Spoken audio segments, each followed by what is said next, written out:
I've been involved in Oxnard in business since 1968, and I've seen a lot of waste and not listening to the people. And maybe it's time to stop the insanity and start making money instead of wasting money. I saw at an old redevelopment building downtown. The city owns 51 buildings down there. If we were to liquidate all those assets, imagine how much money would go into the general fund. And it was being cleaned out by city employees. And when I asked what they were doing, nobody knew what the deal was.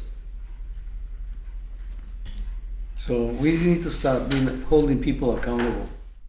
A friend of mine, they came up with a solution. And the thing to do is surround yourself with people that are solution makers, not problem makers. And obviously Oxnard, being the largest city between San Jose and LA, doesn't generate that many people.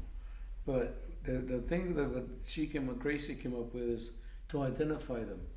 And if someone's looking for them, see if you can take them back. Many are mentally ill, and there might be somebody looking for them. There may be 1 or 2%, but that's 1 or 2% that we can relocate back to where they came from.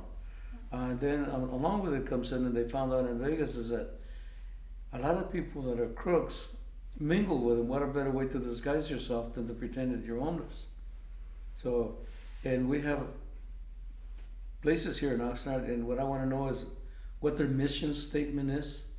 Are they going to work with the local community and place them in jobs? I'm all for giving permits to have these people live inside in these houses, but they have to live with conditions. And quit picking up the trash. Quit making it harder for us. Like that door right there was broken in by some homeless people. How do they know how to get in here? They weren't homeless. They pretended to be. But I'm all for helping the people, don't get me wrong. I'm absolutely for helping the people. But also the people that work for the shelters is to work with the clients and identify who needs the mental health, and there's got to be a way. And I didn't design the plan, Gracie did. So she'll be with me tomorrow at another meeting, and she's going to address track the money, follow the money. Like I say, I know how to read the books. I've been involved in business forever. I know how to fill out a financial statement. And I also, again, I have a lot of friends, and real close friends, that are financial experts. And I assure you, when you're looking for $50 million, somebody's going to come up and teach you how to find it. And there's a track record someplace. They just don't want you to see it. But with the authority to be able to disclose, you'd be surprised how many books you can get a hold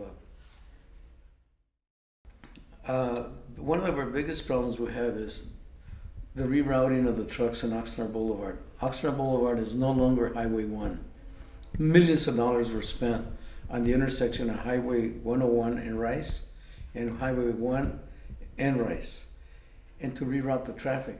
But the signs on Highway 101 coming into Oxnard doesn't guide these truck drivers. They get lost, and they're downtown Oxnard, 80,000 pounds truck making a U-turn downtown Oxnard won't, it just destroy the streets. But if we find a way, we have the way, and change the signage on Highway 101 and route the people to Rice Avenue and Del Norte. They got scales that have diesel fuel. A friend of mine and I made an analysis of how much money we would make on the taxes on every gallon of fuel. I don't have it with me right now, but we have done it.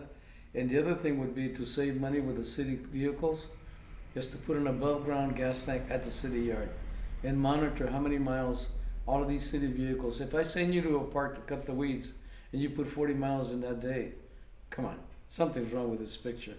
And at $5 a gallon, we need to start watching those gallons.